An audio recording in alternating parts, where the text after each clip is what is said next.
नमस्कार, मैं हूं विवेक और आप देख रहे हैं रिपब्लिक भारत की एक खास विशेष पेशकश महाराष्ट्र की विकास गाथा। इस विशेष पेशकश में हम आपको दिखाएंगे महाराष्ट्र की वो बड़ी और महत्वपूर्ण खबरें जो सिर्फ राज्य की दिशा ही नहीं बदल रही बल्कि विकसित भारत के सपनों को साकार करने में सहायक साबित हो रही है। तो चलिए शुरुआत करते हैं उन बड़ी खबरों से जो पिछले हफ्ते सुर्खियों में रही। दुनिया भर में प्रतिष्ठित वित्तीय संस्थान मॉर्गन स्टैनली की हालिया रिपोर्ट बताती है कि महाराष्ट्र 2030 तक $1 ट्रिलियन जीडीपी क्लब में शामिल हो सकता है और इस दिशा में राज्य ने तेज गति से कई रणनीतिक कदम उठाए हैं जिसमें उसकी अर्थव्यवस्था में जबरदस्त उछाल आया है। मॉर्गन स्टैनली की रिपोर्ट बताती है कि औद्योगिकीकरण महाराष्ट्र की आर्थिक प्रगति का एक प्रमुख स्तंभ है। कभी कृषि प्रधान रहा महाराष्ट्र आज एक औद्योगिक और सेवा आधारित अर्थव्यवस्था में बदल चुका है। औद्योगिक विकास के साथ ही सेवा क्षेत्र महाराष्ट्र की अर्थव्यवस्था का सबसे बड़ा योगदानकर्ता बन चुका है। राज्य की जीडीपी में 64.3% हिस्सेदारी सिर्फ सेवा क्षेत्र की है। महाराष्ट्र एफडीआई के मामले में भी शीर्ष पर है और फाइनेंशियल ईयर 2025 की पहली तिमाही में राज्य को देश के कुल एफडीआई का 39.2% हिस्सा मिला। $1 ट्रिलियन की दिशा में बढ़ते महाराष्ट्र का विकास केवल आंकड़ों तक सीमित नहीं, यह विकास का एक ऐसा रोड मैप है जिसमें स्मार्ट इंफ्रास्ट्रक्चर है, ऊर्जा क्षेत्र में आत्मनिर्भरता है, शहरी और ग्रामीण संतुलन और डिजिटल युग की लीडरशिप शामिल है। आज $1 ट्रिलियन इकॉनॉमीकडे आपली वाटचाल चाललेली आहे आणि महाराष्ट्र एकमेव राज्य असं आहे ज्यांनी $500 ट्रिलियन मार्क पार केलेला आहे आणि $1 ट्रिलियन इकॉनॉमीकडे अतिशय वेगानं आपली वाटचाल चाललेली आहे। महाराष्ट्र सरकार ने राज्य में औद्योगिक विकास को गति देने और ईज ऑफ डूइंग बिजनेस को मजबूती प्रदान करने की दिशा में एक बड़ा कदम उठाया है।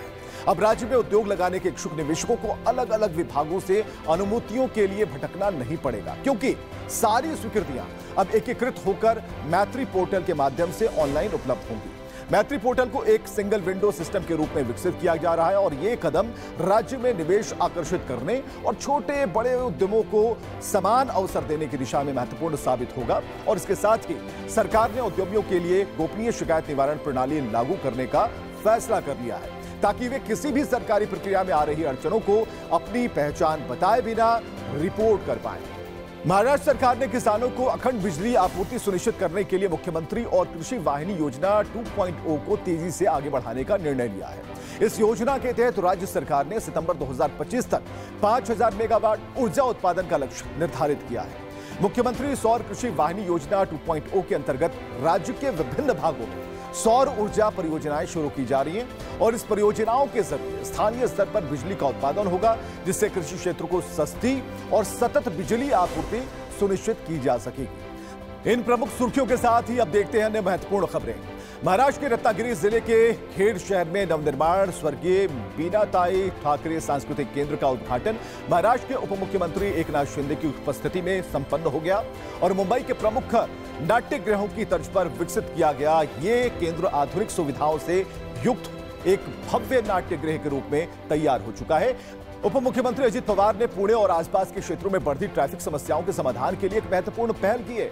उन्होंने केंद्रीय सड़क परिवहन एवं राजमार्ग मंत्री नितिन गडकरी को एक पत्र लिखा और राष्ट्रीय राजमार्ग क्रमांक 606548D का तात्कालिक चौड़ीकरण करने की मांग की। महाराष्ट्र में कौशल विकास और तकनीकी शिक्षा को नई दिशा देने के लिए राज्य सरकार ने बड़ा कदम उठाया है। महाराष्ट्र के स्किल एम्प्लॉयमेंट, एंटरप्रेन्योरशिप और इनोवेशन मंत्री मंगल प्रभात लोढ़ा ने जानकारी दी कि राज्य की 70 शासकीय औद्योगिक प्रशिक्षण संस्थाओं यानी कि आईटीआई में नई पीढ़ी के पाठ्यक्रम शुरू किए जाएंगे।